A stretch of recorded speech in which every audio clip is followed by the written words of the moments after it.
Okay, I think we should be live on YouTube. So, hi all, welcome to episode 16 of the Game Week Navigators. I'm Aditya and I have Chris and Leon with me. We're going to talk all things Game Week 4, the final game week before the international break. 4 game weeks have spoken a lot about FPL, right? Given us a lot of insights of how the season is going to go. And without further ado, let's move on to the talking points. So obviously we're going to look at the transfer trends, the players that have been bought in and shipped out.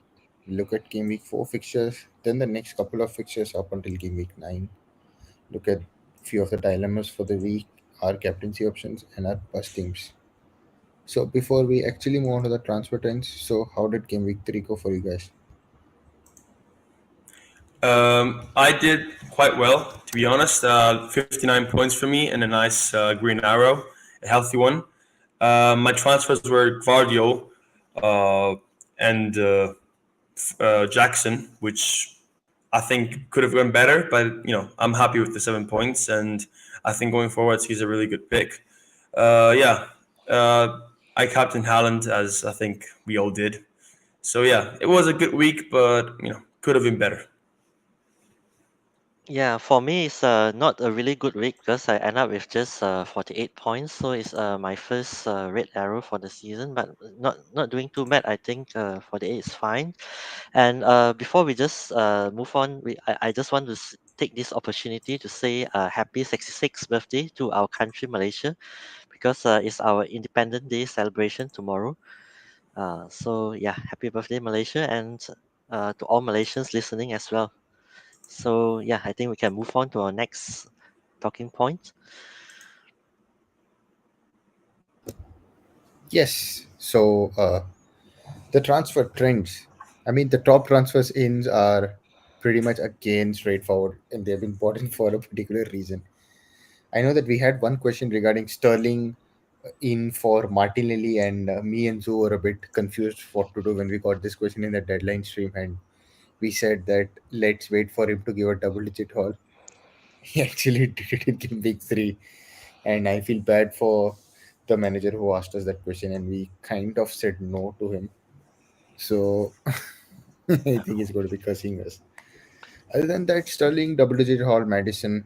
Obviously, people benched him, got punished. Gusto, I think 2 assists and a clean sheet point. Udogi got an assist as well. I think around 12 points was on bench for most of us. I think even I benched him, and then I think Romero again for obvious reasons. So, any of the transfer ins that you guys are trying to get in? Uh, to be honest, I feel like these are the most popular picks, especially Sterling and Madison. This game, I feel like everyone is looking to get them in. It's been a dilemma of mine actually because I wanted to offload Martinelli for one of these guys this game week, and I feel like both are really good picks because Sterling has been great for Chelsea. If you've watched the games, I think he's been very involved, and he actually takes lots of initiative to carry the ball into the box, make the cross, shoot. We've seen his goals against Luton, really nice goals. He was in the box to finish, and then the first goal was amazing too. He took on 2 or 3 players, just smashed the bottom corner. So I feel like his confidence is building up, and I think that's a really serious case because we know anyone from Sterling can do really good in terms of FPL. And something I've been seeing a lot is that Luton was his only plum fixture, which I disagree on because he's got really good fixtures, right now. Because if you actually go and watch the fixture list, there's a tons of fixtures that you can count on him to do really well. So yeah, I think Sterling is a really good pick, but something about Madison just seems really enticing. He's very involved. He's on set pieces, and Spurs show really good signs of football, of attacking football. So yeah, for me, who I have Jackson, I'm looking to cover Spurs with the Madison pick. Okay. Actually, the Sterling versus Martinelli issue is the key issue for me this game week because I've been thinking about the same as well, bring Sterling or Madison in for Martinelli, or I can just roll the transfer because maybe I can give Martinelli another chance. I think if Sun Cup is here, he would have agreed with me. Um, but okay, I'm quite surprised by some of the top transfers this week.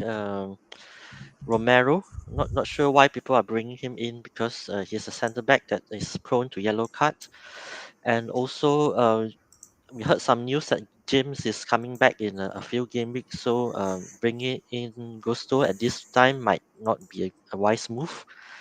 And for the transfers out, you can see that people are bringing out Rashford and also Mitoma. I think I don't see why people want to bring out Rashford. I think Aditya would agree with me.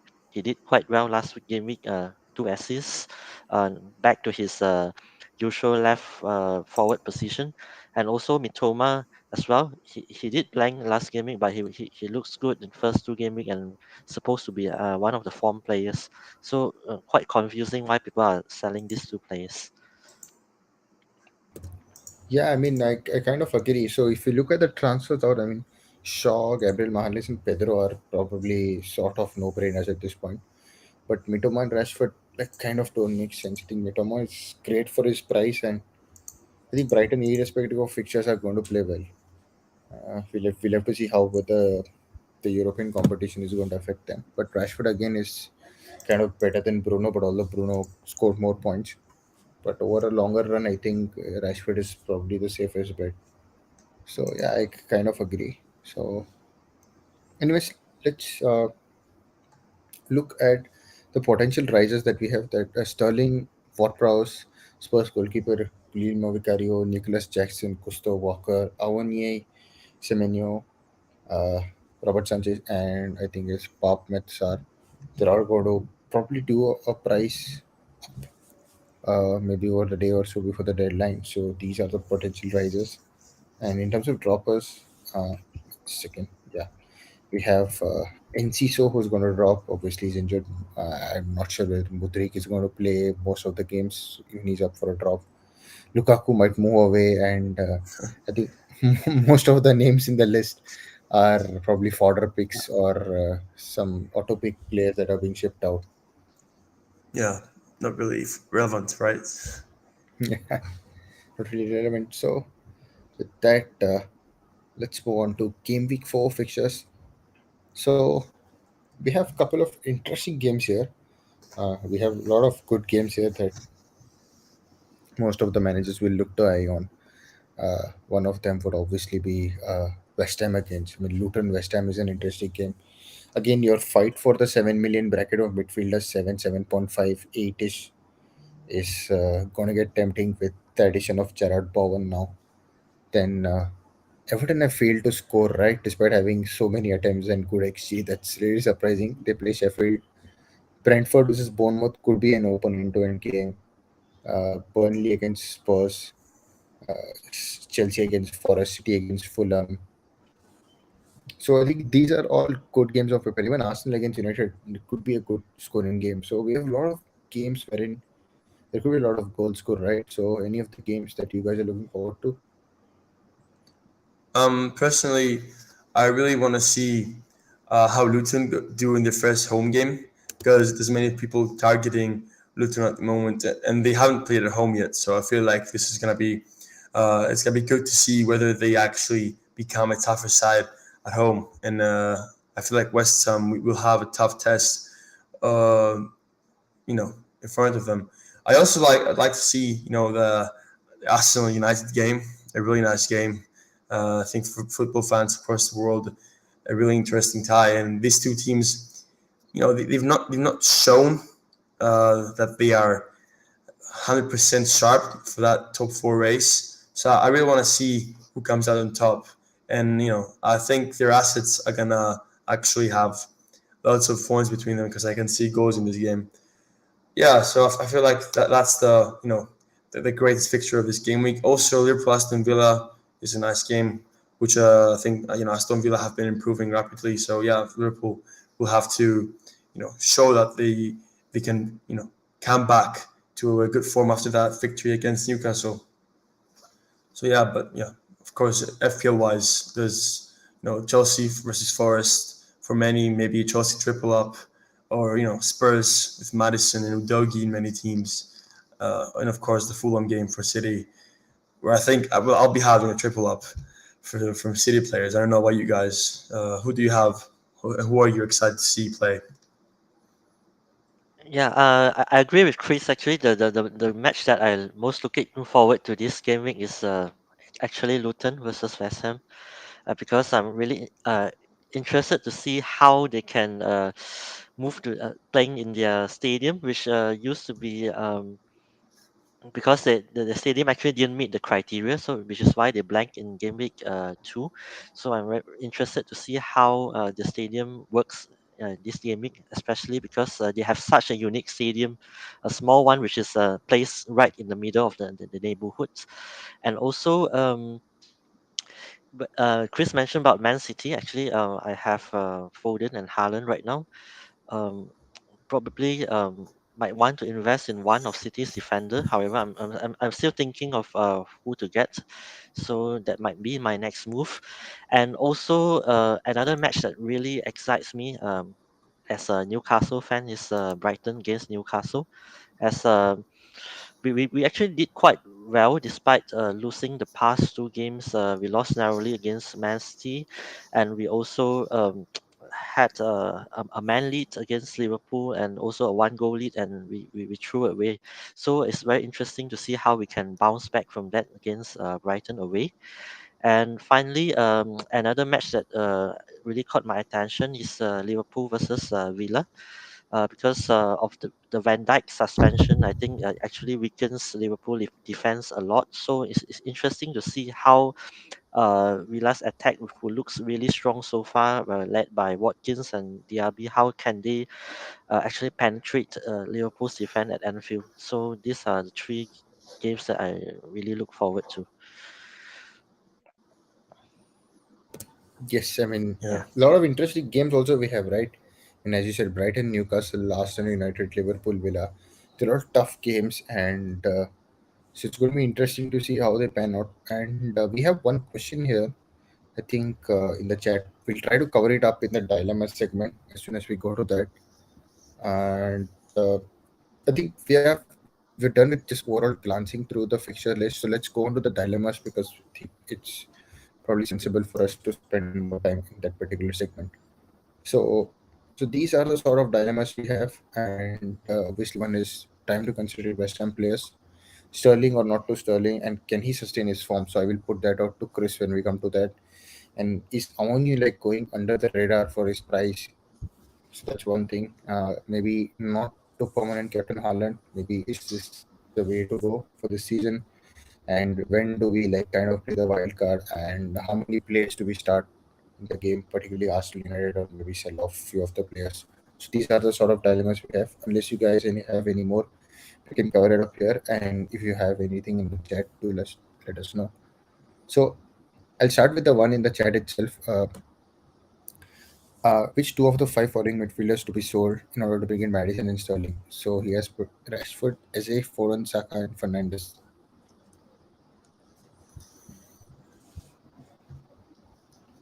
Tough, really tough question. I feel like if you have the United double up, you might need to sell one. I personally won't sell one because I've got some faith in them, and I feel like United, whenever they score, one of these two is involved.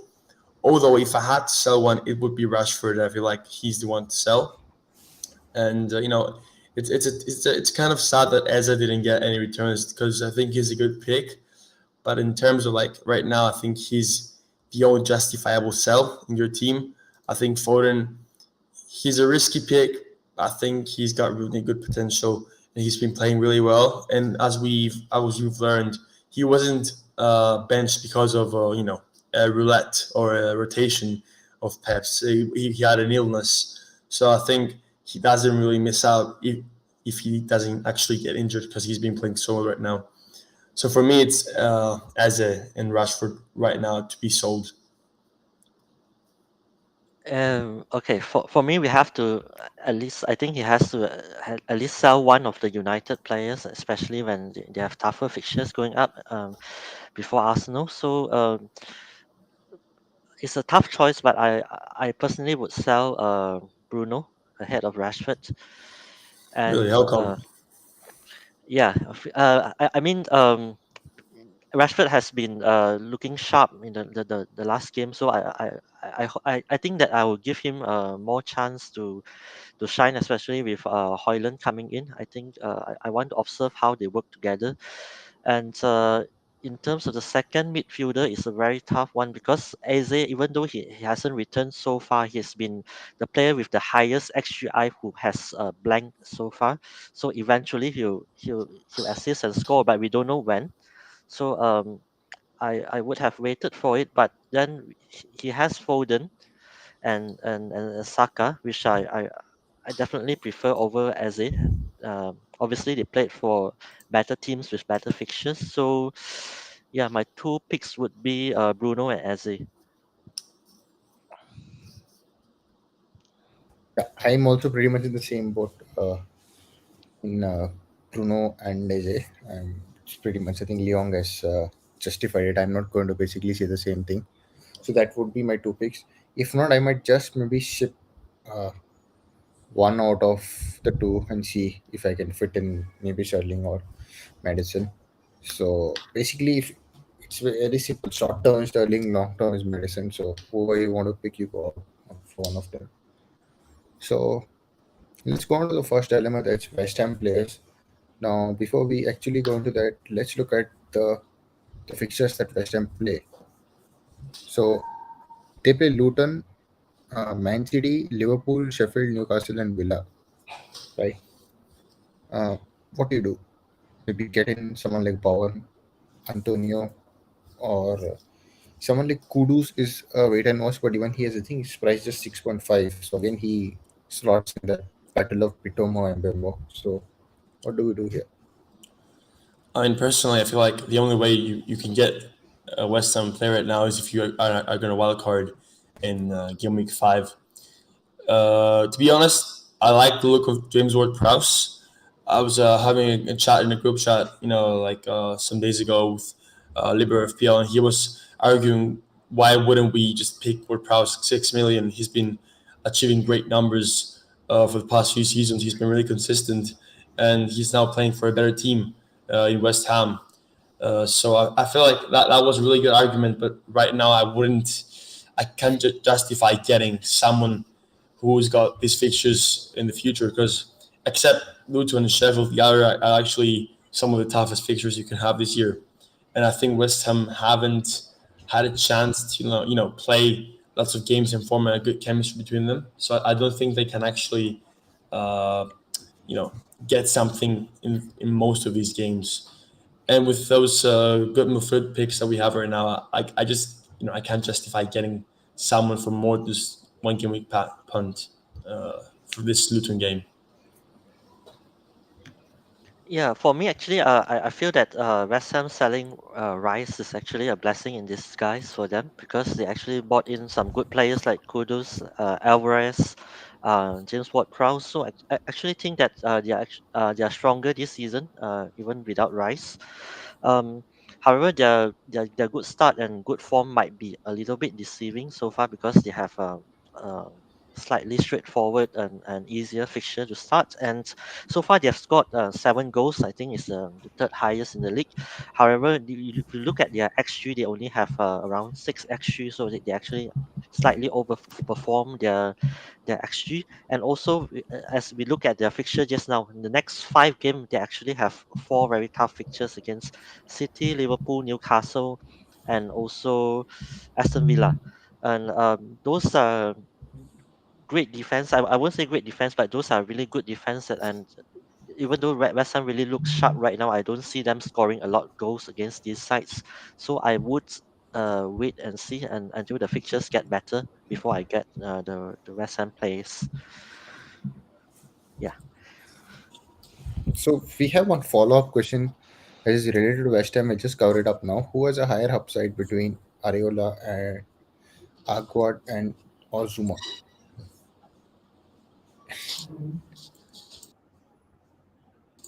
I mean, that's I think for the value, 4 million Ariola is a really good pick. I think he was in price 4.1, if I'm not mistaken. But I think Yes, yes. he's still a really good pick. It's a really cheap price, and I think there might be a case to have two cheap keepers than one big wild card this season because we've got Turner, Ariola. I think you know you might actually get away with this. So yeah, I think Ariola is a really good pick. I don't know, like Garrett Zuma. They've got some potential in the aerial threat that they can offer, but I feel like Ariola is too good to pass on now that he's so cheap.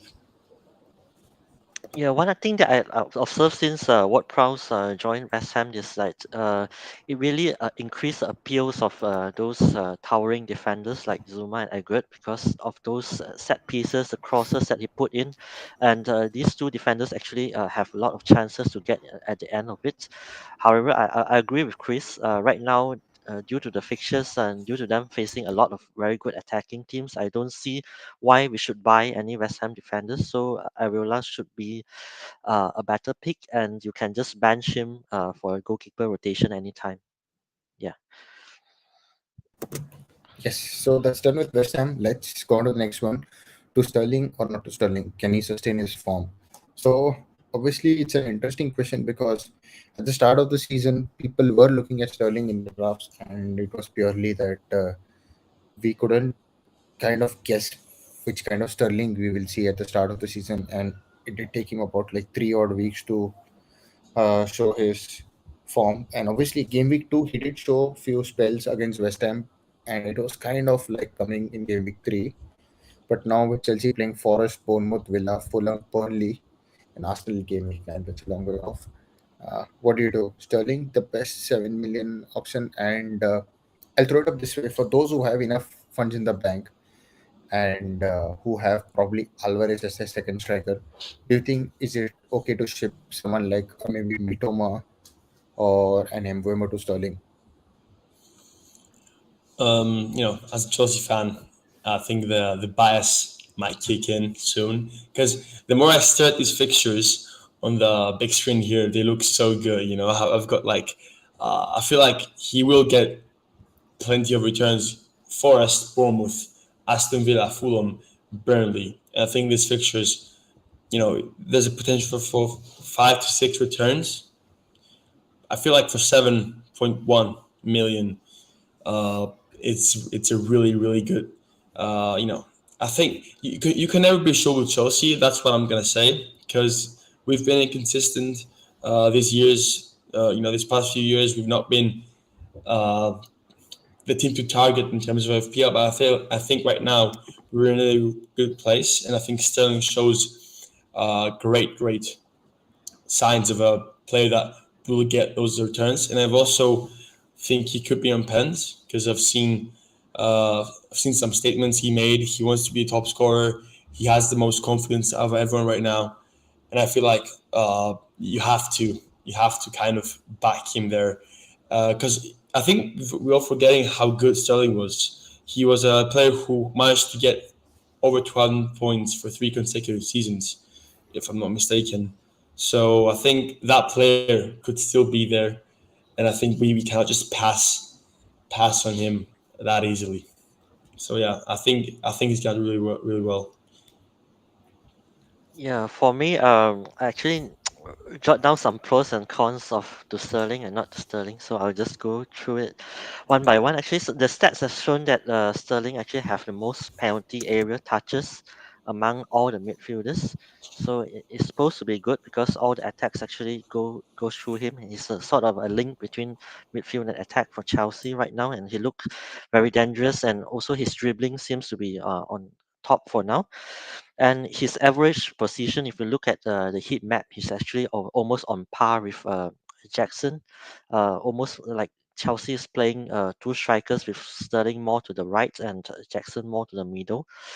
So if you look at these 2 points, actually, if you really want to buy Sterling and also his good fixtures. However, currently his finishing and also his attempts at goal, he only has 6 goal attempts so far, only 3 on targets, and also only managed to have 2 big chances. So I'm quite worried about how he can turn his looking good on eye test into the final product. So however, having said that, my stand is, if you have no other more serious problem in your team and you want to just grab this opportunity, I think this game week is the best opportunity to go Sterling.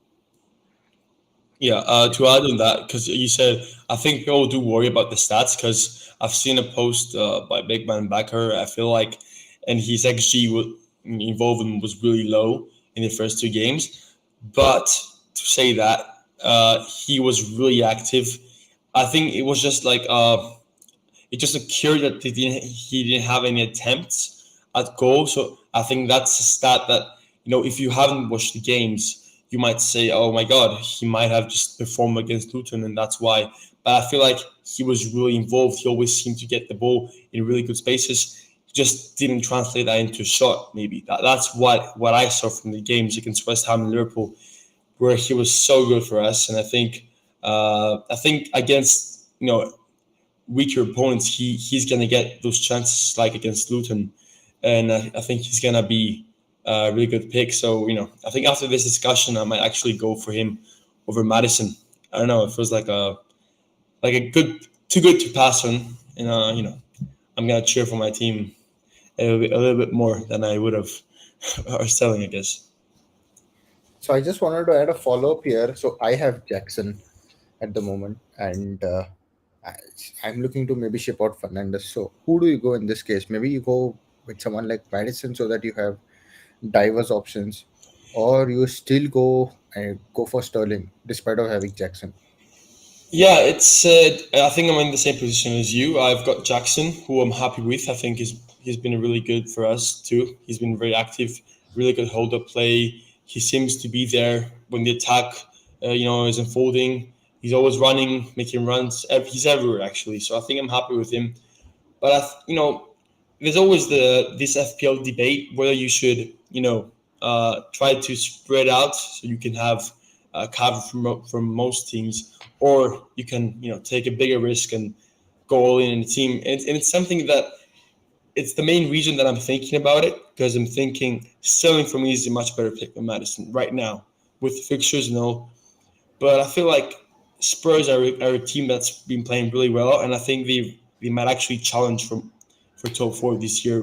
I think people were writing them out in the beginning of the season, but they've transformed under Postecoglou, and I feel like this makes Madison a pick that, regardless of fixtures, he could easily return many points, because I think the Arsenal and the Liverpool fixtures aren't bad attacking wise, because both Arsenal and Liverpool have conceded lots of chances this game week. So I feel like the fixture debate there isn't as simple if you look at it a bit thoroughly, because as you can see there, they've got Burnley, Sheffield, two great fixtures, and then they got Arsenal, Liverpool, Luton, Fulham, which is I think those two fixtures from Arsenal and Liverpool did not mean anything negative for Madison. He could do the same as Sterling against Villa and Fulham. So yeah, it's definitely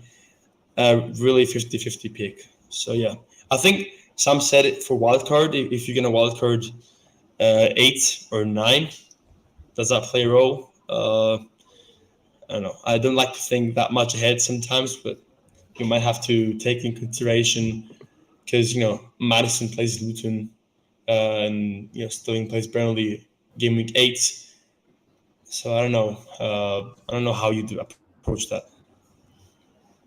Yeah, I just want to add that after 3 games and also 2 games for Burnley, actually Fulham is the worst defensive team so far, with the worst XGC, and also the second worst is actually Burnley. So for me, I'm in the same situation as well. I have Jackson, and also I'm considering of bringing in Sterling, and I think it's a risk that worth taking, just to double up on Chelsea attack and attack the fixtures. And I think high chance that we'll benefit from it at the end after 5 game weeks. So I agree with Chris. We can just go ahead and buy Sterling, even though if we earn we own Jackson. Yes. Yes. Yeah, it makes sense. Attack the fixtures. We'll go to the next one. I mean, let's just quickly answer this one. Awani, right? He's someone who's always been under the radar. He's not been always been spoken a lot about.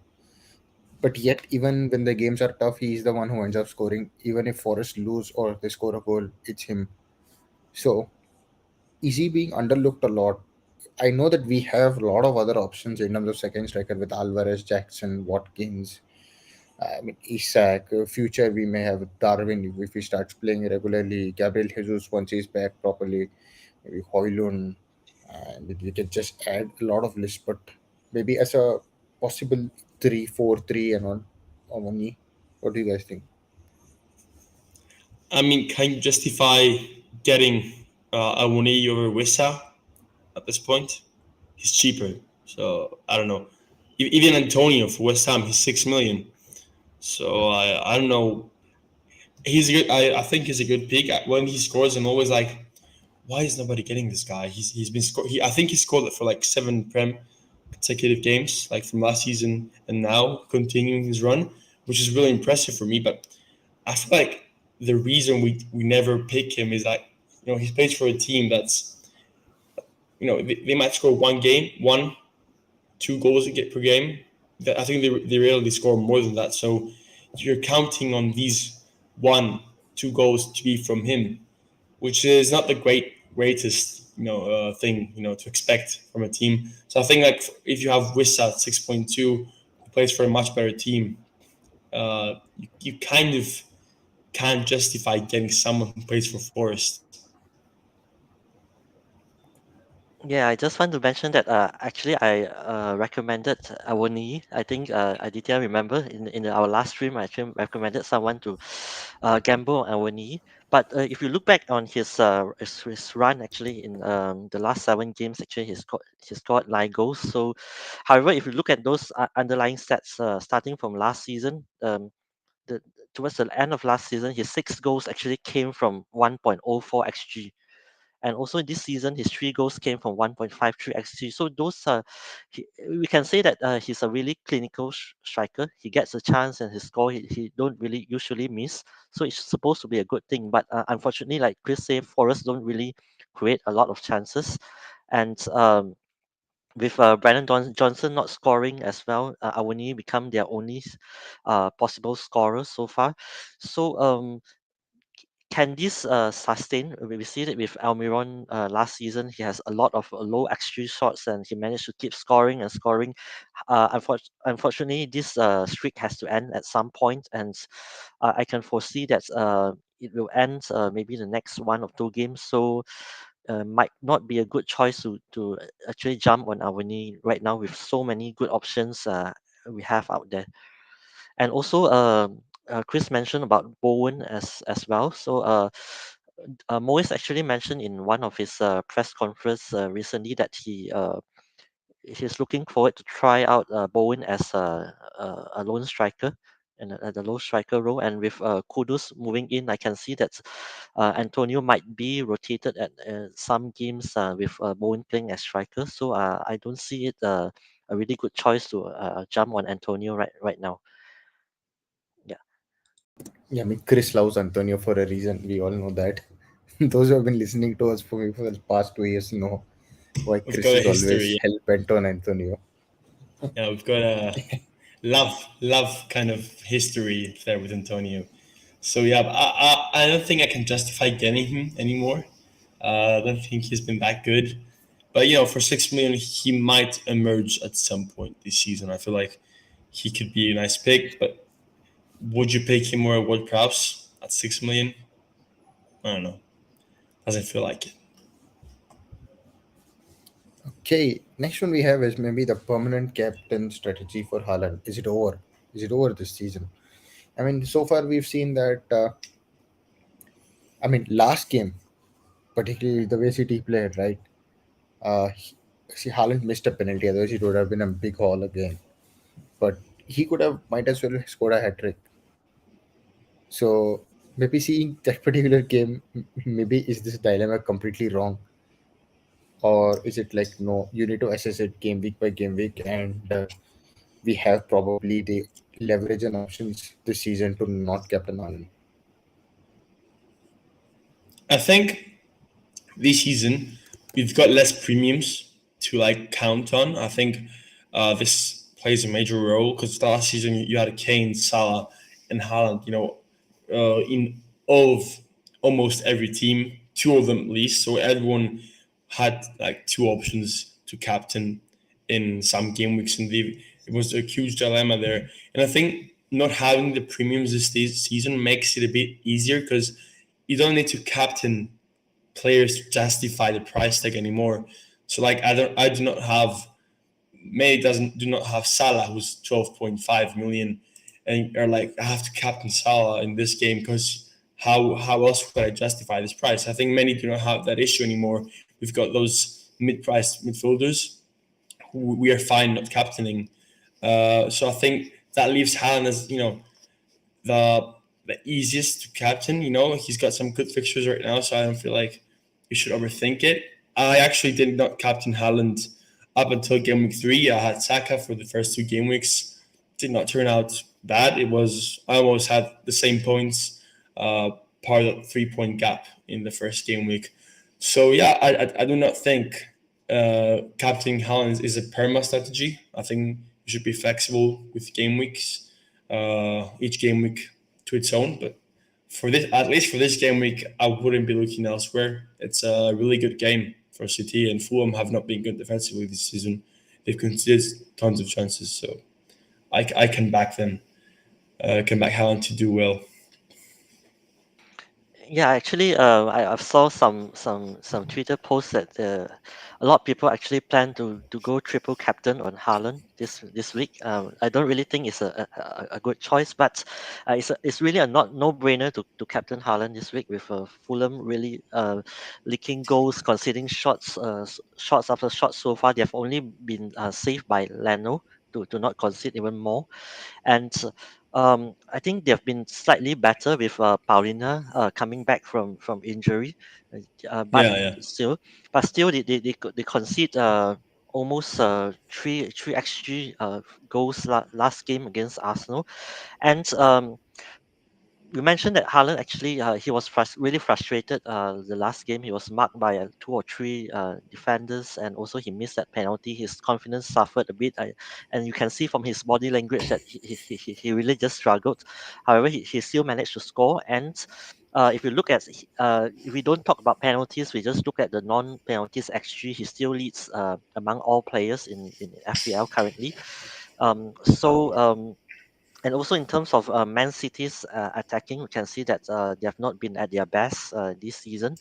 Uh, Not sure why.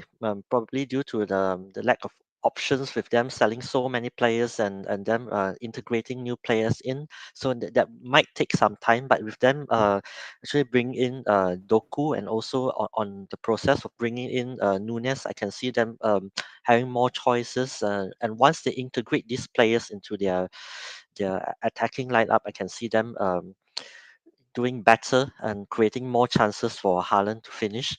So Haaland will only get better as a choice. I won't say I will permanently captain him, but I think probably 70-80% of the game weeks it's very hard to look past Haaland for captain.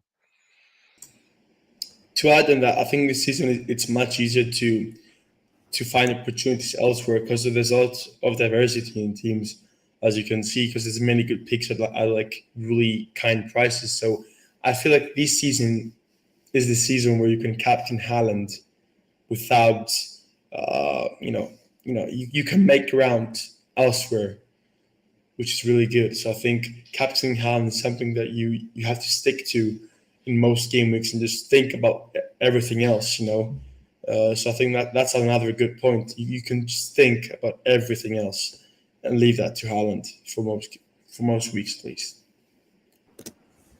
Yeah. So we have Nehal from the chat saying that Team Reem and Bessie both are probably suspended. I mean, both are suspended for this game, so that's a big blow for Fulham. So probably it might be a field day for the City players. Who knows? Anyways, we have the last two dilemmas. Let's quickly complete them. When is optimal time to play the wild card? I mean, a pretty much straightforward answer is we also don't know. So, but Yeah, there are it's two ways to look at it. A game week, I mean, purely based on the international break, we have game week, post game week 4 and post game week, I think 8. So we have the international breaks. So it's just you need to pick and choose which one out of these two at the moment, looking at the fixtures. So where do you guys stand at the moment? I personally think that we need to wait for some more information, especially for some teams playing in European competitions. I would really like to see how teams like Brighton, Villa, Newcastle play when they have a midweek match. I think that's really important for this season because it's teams that we want to have players from. So I feel like you need to kind of wait and see. So I'm leaning towards that game week 8 to 9, and I don't think I need to wildcard game week 5. My team looks good for that. I've checked up on the FPL team, which is a really nice site. If you guys using it, I think you are. Most are nowadays. And I've checked my team, and it feels like a really solid team for these coming games. I'm not in a rush to wildcard. I just want to see how Newcastle approach the Champions League nights because I do think they're gonna put up their strongest team because Newcastle back in such competition. I think it's something their fans are really looking forward to, and I think they're gonna try to actually do well. So yeah, I feel like right now the best time for me is 8, 9. Wait and see how everything unfolds. The window hasn't closed yet. We might see some signings. Uh, you know, depends how they integrate squads. I feel like it's good right now to just wait.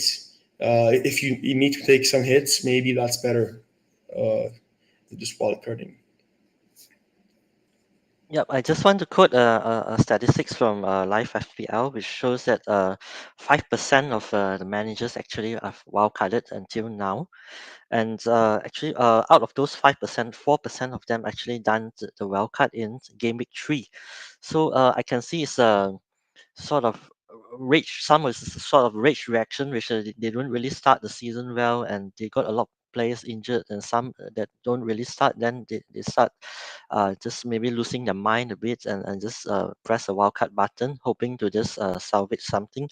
Um, and also, we are moving on into the international break, as Aditya mentioned just now, and we expect a lot more managers to hit the wildcard button because they will be bored at the time. They'll think a lot. They'll overthink, and they just say, "Oh, why not? I just hit the wildcard and go for it." So my advice is, if you have a bad game week or you start badly, is fine. You look at into like what Chris say, maybe taking a few hits and try to fix the team if you can't. If the team is not completely bad, for example, if you have players like Gabriel, you have players like Stones, you have players like Pedro who were rotated in some games, and also if I've seen some bad teams which has some 5 or 6 injuries and players that don't start. Maybe in those sort of teams you can go for the wild card. But if your team is fine, everyone is starting, maybe you can just wait for a while and just trust the players that you begin it with game week 1, and look back why you select them, what are the reasons you pick them, and why are they not performing. Maybe you can analyze it even more and just wait until maybe few more game weeks, and when you really need that wild card, then it would come really handy for you. So that's my advice. And currently, my team is fine. I'm not looking to wild card anytime soon. So I'll just keep the wildcard and use it for emergency for now. Yes, yeah, I kind of agree, and I'm going to just pin what Nihal had said. It's pretty much self-explanatory. It's team dependent for most of the players, and for him, he's looking at game week 9, but can go a little later too. What I generally play, almost all the years, is that purely if there are some sudden change in fixtures for teams or some rescheduling here and there that we've seen over the few years, then obviously we use the chip. But if not, I tend to drag it on as late as possible, even until I think about game week 16, 17 ish is where I wildcard, so that I attack the next half of the games from 19 to maybe let's say 23, 24, where we start seeing smaller double game weeks. So that's where I generally play, but maybe game week 9 might be good also. Who knows? Only time will tell for that. Now, regarding wildcard, we'll see if we can maybe have a stream or a video up regarding maybe the players to pick in your wildcard. We'll let you know if that's possible from our end over the next few days. We'll put up a stream if that's the case. With that being said, for wildcard, let's look at the next one. How many players to start in the Arsenal versus United game? I think I'll go first on this. Is that start all your attackers you have. That's the easiest answer. Don't play any defenders. I'm pretty sure most of the players that have United defenders may be Shaw.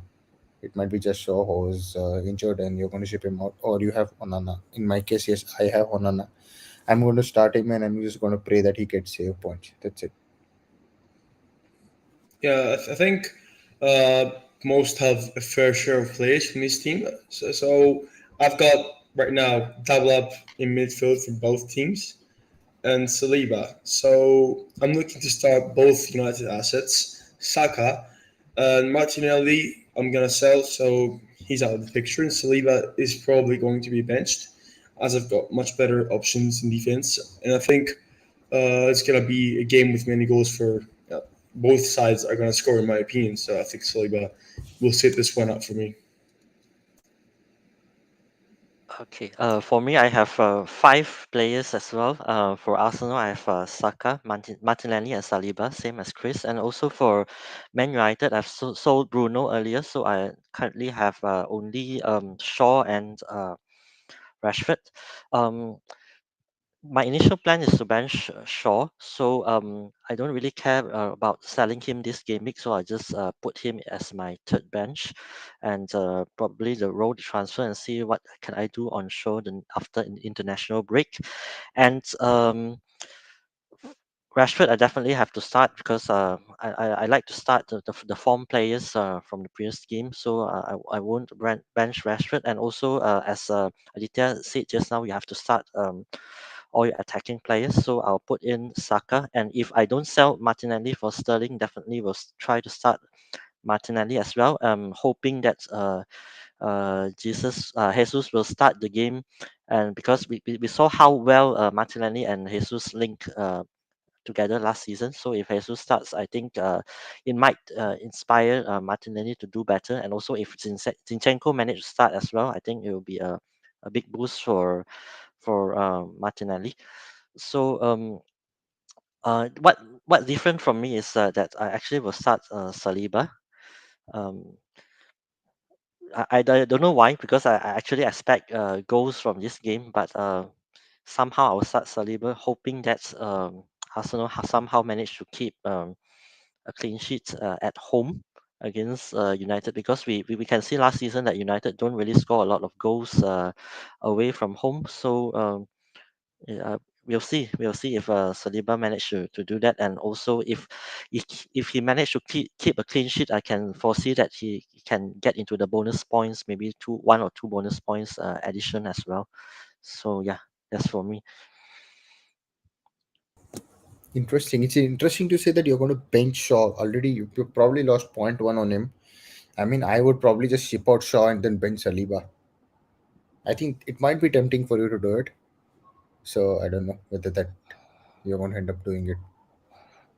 Yeah, I just want to add that one of the dilemmas that is not in the list is one that actually Joe mentioned is one in one of his tweet earlier, that Rodri from Man City, which a lot of people brought in, might be an option this season, even as a defensive midfield, because we can see from his partnership with Kovacic that he actually played further forward and gets into some attacking positions even more than last season.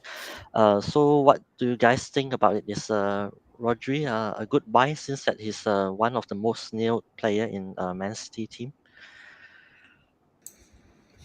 I don't know. I feel like he's still gonna play deep. He doesn't change anything. That he's been really clutch for them, and I think he's a really good player. But I just would never. I'd never waste a spot in my team for a defensive midfielder, no matter how good. I think this might as well be a patch, a purple patch for him. Just a run that he scores goals. I would never view him as a pick. To be honest, I don't think we've ever actually viewed a midfielder as a pick. So yeah, I mean even Enter Fernandez, who seems very involved in Chelsea, even though he does seem very involved, I don't think we'd ever consider him to be an actual FPL asset that we want to have in our teams. So yeah, Yeah, I mean, what I would say is that Rodri is someone who has always had that finishing ability. He's always turned out to be a savior for Man City in tough games when they desperately need something out. Yeah, I mean, Gundogan has left, and all we've seen that he might kind of play that offensive role here and there, but we'll see whether that really is going to happen over a longer run because I think City have kind of signed Matthias Nunes from Wolves. Uh, Even he's someone who is also offensively good. I mean, uh, long way off from what Gundogan was. So whether he kind of slots in and plays the Gundogan role in future, we don't know. So that's going to be interesting to see. But yeah, there are a lot of pros for Rodri, and I think Zoo has put up a great thread. If you want to get convinced to get him in, but I am not. That's the thing. And we'll just take one last question on the chat and just go to the questions. Sorry, captaincy option. We'll just take this last question. That's would you do Rashford to Sterling for the next 2 weeks? um, but why just next 2 weeks though? I think if you're gonna do that transfer, just Sterling. I think his fixtures allow you to keep him for more than that. But yeah, I think he's a really good punt for these 2 game weeks. He could do really well against this in this palm fixtures. So yeah, I think he's gonna do well over the span of these 5 to 6 game weeks anyway. But I think these 2 fixtures against Forest and Burnley, if am I correct? I don't know. I need to check. But yeah, I think yeah, Forest and Burnley. I think yeah, Bournemouth. Sorry, even better. So I think these 2 fixtures are just so good for him. I think he's gonna do really well. So yeah, I would definitely do it. Yeah, I would as well, and I think Chris just mentioned all the points that we need to know. Yes, I am. It would be a bit difficult for me to suggest removing a United player. So that's why a City, sorry, a Chelsea fan is very happy answering, saying yes, getting a Chelsea player. Yeah, I mean Yeah, logically fixture wise yes, but uh, kind of have the tiny, beiny, small risk of Rashford getting returns out of both the games. But that's probably a risk worth taking looking at the fixtures that Chelsea have over the next few weeks. So yeah, I mean, uh, if it if you want to play a bit aggressive, I think you should do it and enjoy it. yeah, Oh, definitely. yeah, let's go to the next. That's our captaincy options, and I think Haaland is pretty much again permanent captain, no brainer.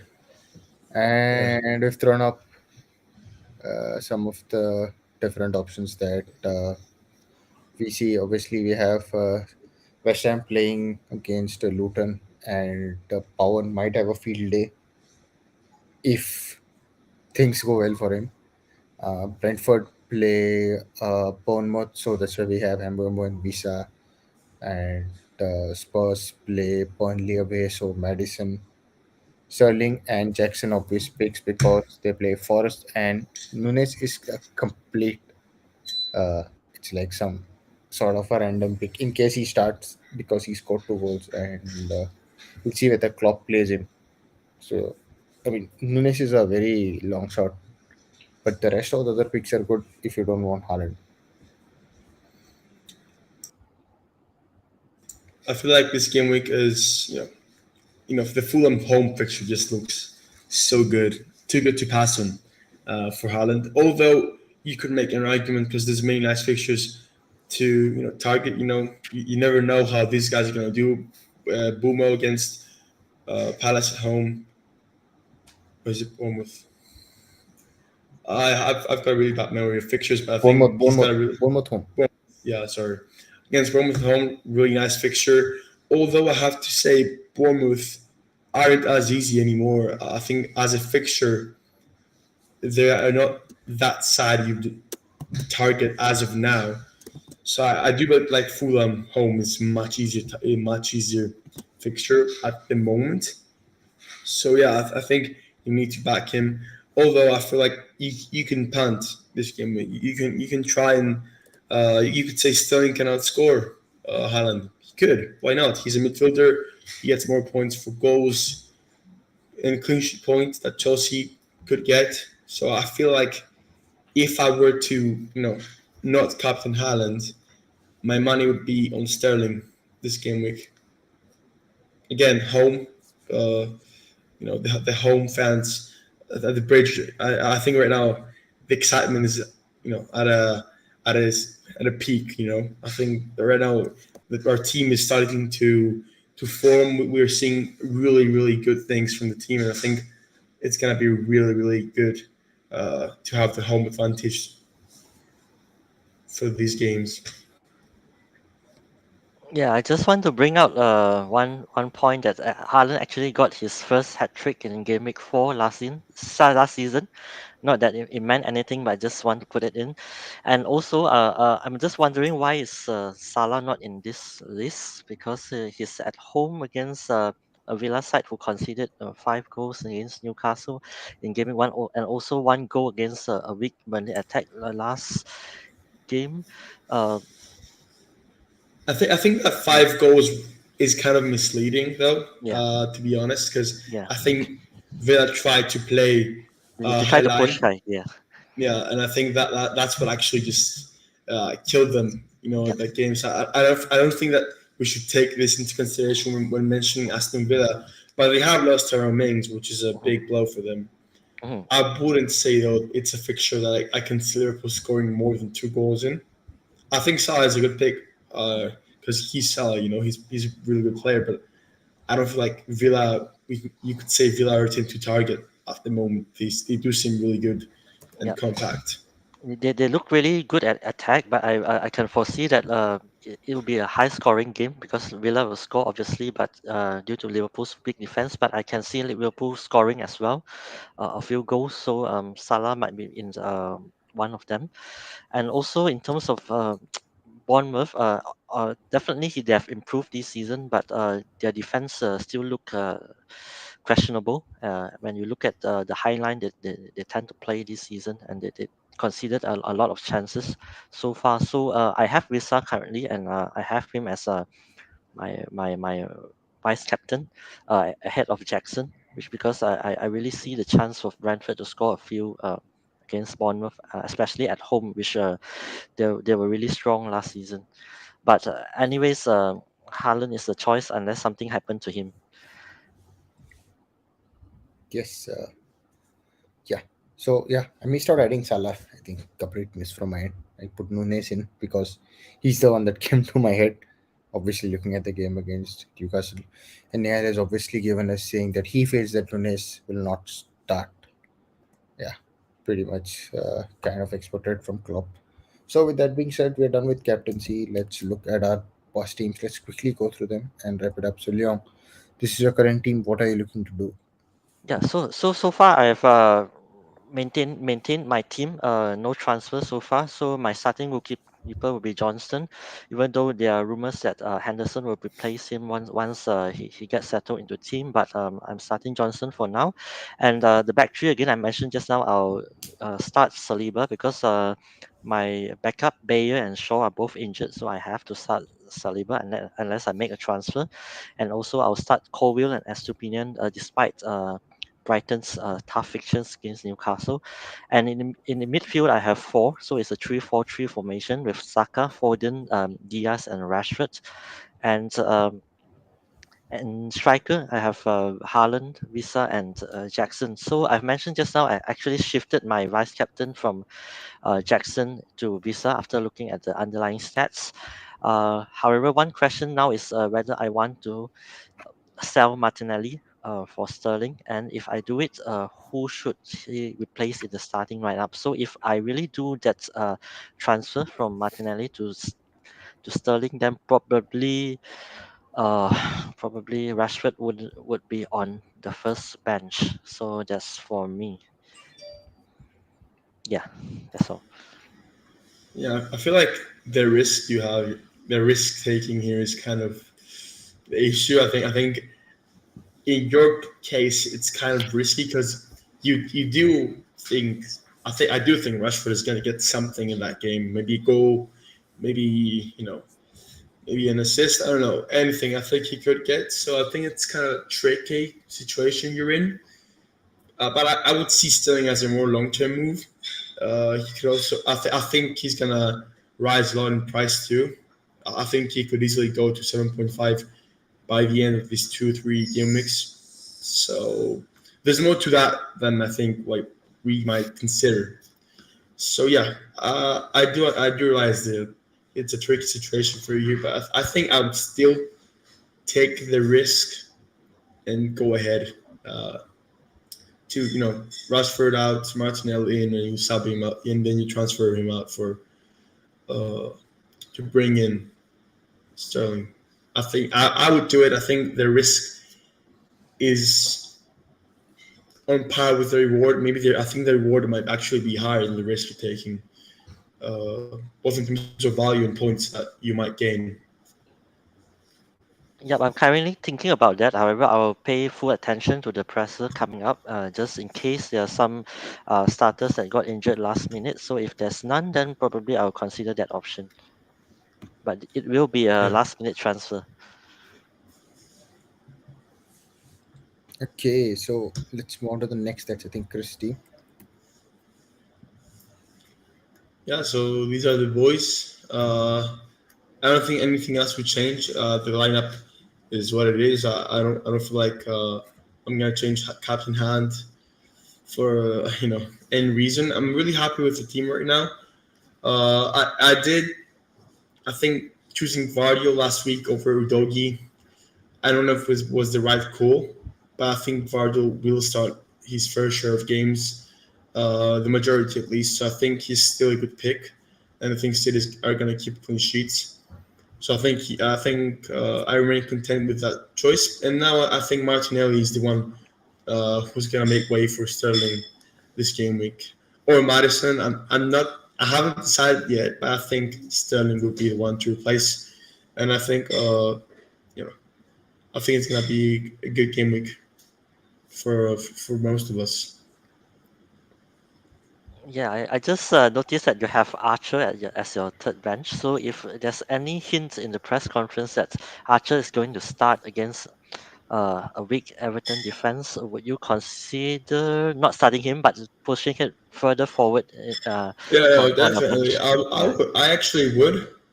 Although I don't think anyone was gonna miss out from apart from defense because I've got three at the back. I don't think anyone's going to miss out. But yeah, I would definitely put him uh, higher up. I think actually it's a good thing to have someone who actually have is going to play. So that's good because my bench right now is full of starters if he does play.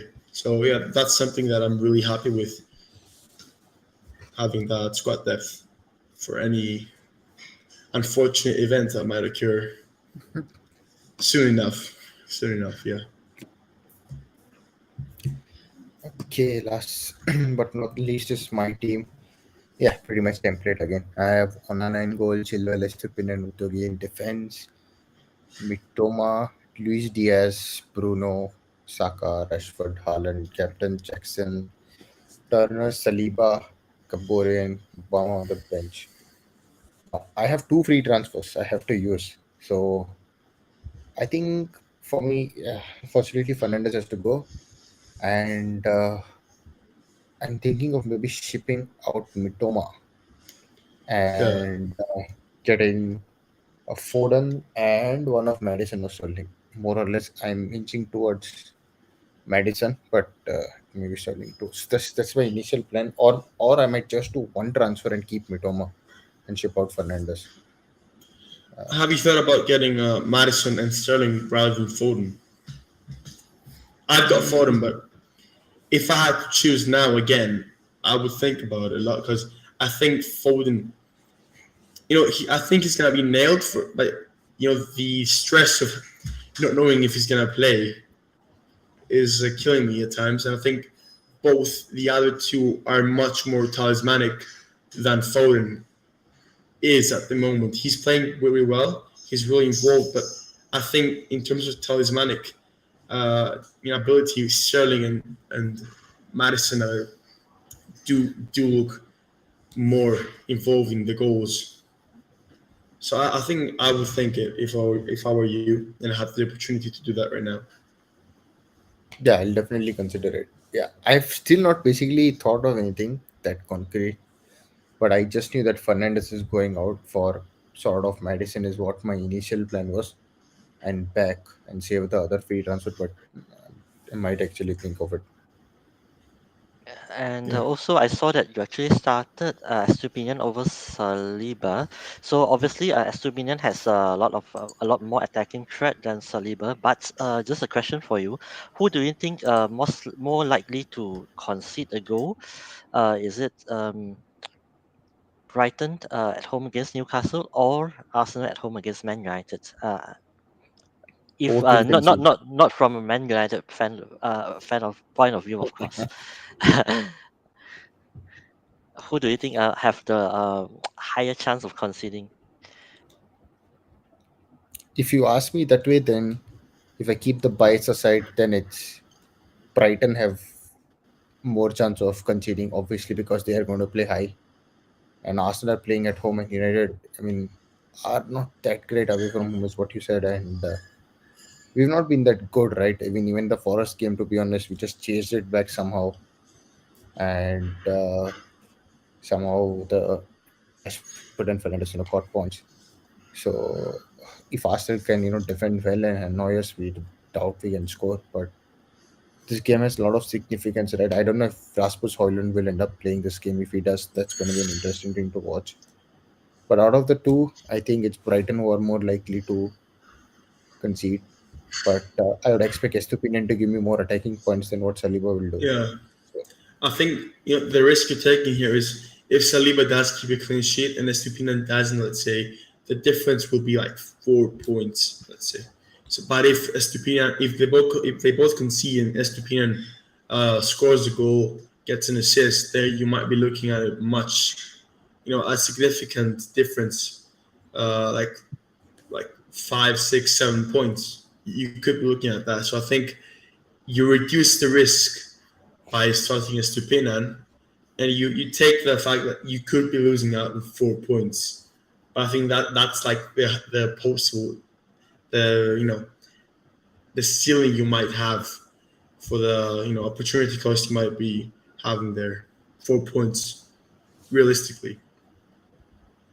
So I think that's Yes.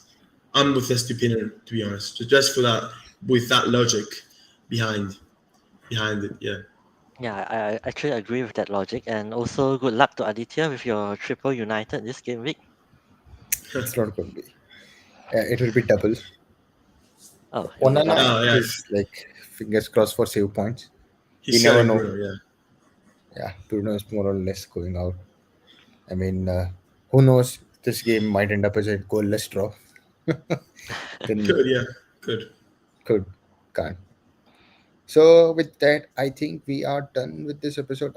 Don't see any more questions in the chat. So we've covered everything that's needed for Gimmick 4. We crossed over about close to about 70 odd minutes. We didn't expect it to go so long, but yeah, it did. Because when we start talking about FPL, time just goes so fast. So we're done with this particular episode 16. Those who are listening on YouTube, please drop us a like, subscribe, hit the bell icon. And the next stream we will have is probably just before the deadline. And we'll probably have another stream or video next week around our like few of our wildcard drafts and players to consider. And any closing words you guys have to say? Just everyone. I wish everyone a good week, and hopefully we see some good football over the weekend. Because I think as football fans, that's really important too. And I do hope everyone has a good week in terms of FPL too. I think we're gonna have some interesting, scores and some nice goals over this weekend. So yeah, I'm really keen to see what happens. And good luck to everyone.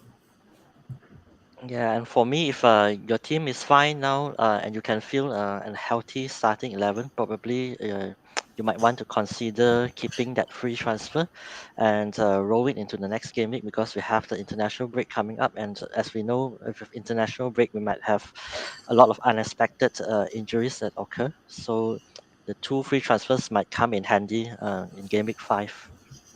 Yeah. Yes. So yeah, so we're done with this particular stream. We will see all of you guys in the next stream or video. So yeah, that's it from us. Bye for now.